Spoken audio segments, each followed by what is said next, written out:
The Chancellor has revealed his hopes to kickstart the economy by slashing business taxes in his autumn statement. Jeremy Hunt hopes to kickstart the economy by slashing business taxes in his autumn statement. The Chancellor told the Daily Express it's his priority as he seeks to boost growth. Improved public finances have raised hopes there is plenty of wriggle room for a sack of pre-Christmas giveaways. As well as helping businesses, Mr. Hunt is considering cutting inheritance tax in next week's crunch announcement, the last major fiscal event before election year.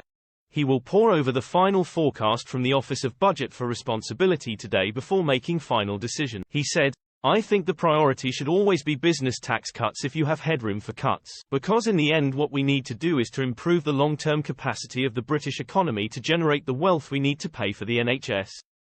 So that will always be the autumn statement will be an attempt by the government to get on the front foot following the Supreme Court's hammer blow to the Rwanda deportation plan." Downing Street has been buoyed by the good news on inflation, which plunged to 4.6% last month. Government borrowing, the difference between spending and tax income, was £20 billion lower last year than forecasted by the OBR. Furthermore, the Resolution Foundation has claimed Mr. Hunt has an extra £6.5 billion to spend because previously high inflation, coupled with record wage growth, is driving up tax revenues. Overall, it means the government has more than £26 billion of headroom, compared with £6.5 billion at the time of March's budget. While some of this will be retained as a cushion, Mr. Hunt is considering an array of tax cuts amid mounting pressure from Tory MP, but he vowed not to be irresponsible and risk inflation getting out of control. He said, "We do want to bring taxes down. There are no shortcuts to doing that. The one thing we won't do is to bring taxes down in a way that fuels inflation. Because having just halved inflation, we don't want to do anything irresponsible that will take us in the other direction."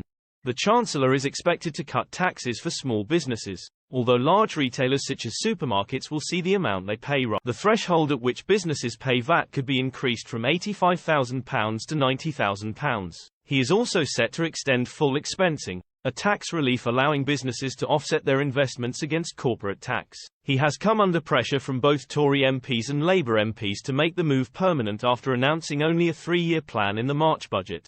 There has also been speculation that inheritance tax will. One option includes halving the rate of inheritance tax, which is charged at 40% for estates worth more than £325,000 with an extra £175,000 allowance towards a main residence if it is passed to children or grandchildren. The Treasury is considering plans to cut the rate to 30% or 40%, while it is also examining proposals to increase the thresholds for the tax. Mr. Hunt is said to favour cutting inheritance tax rather than income tax because it would not have a big impact on inflation. It is also much cheaper to cut.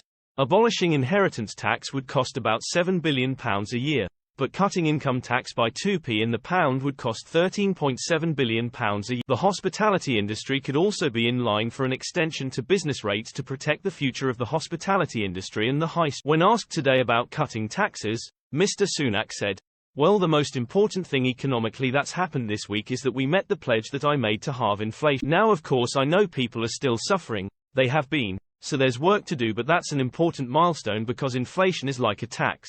It makes everyone feel poor. It puts the prices of things up, eats into your savings, your pension, and that's why it was so important to halve inflation."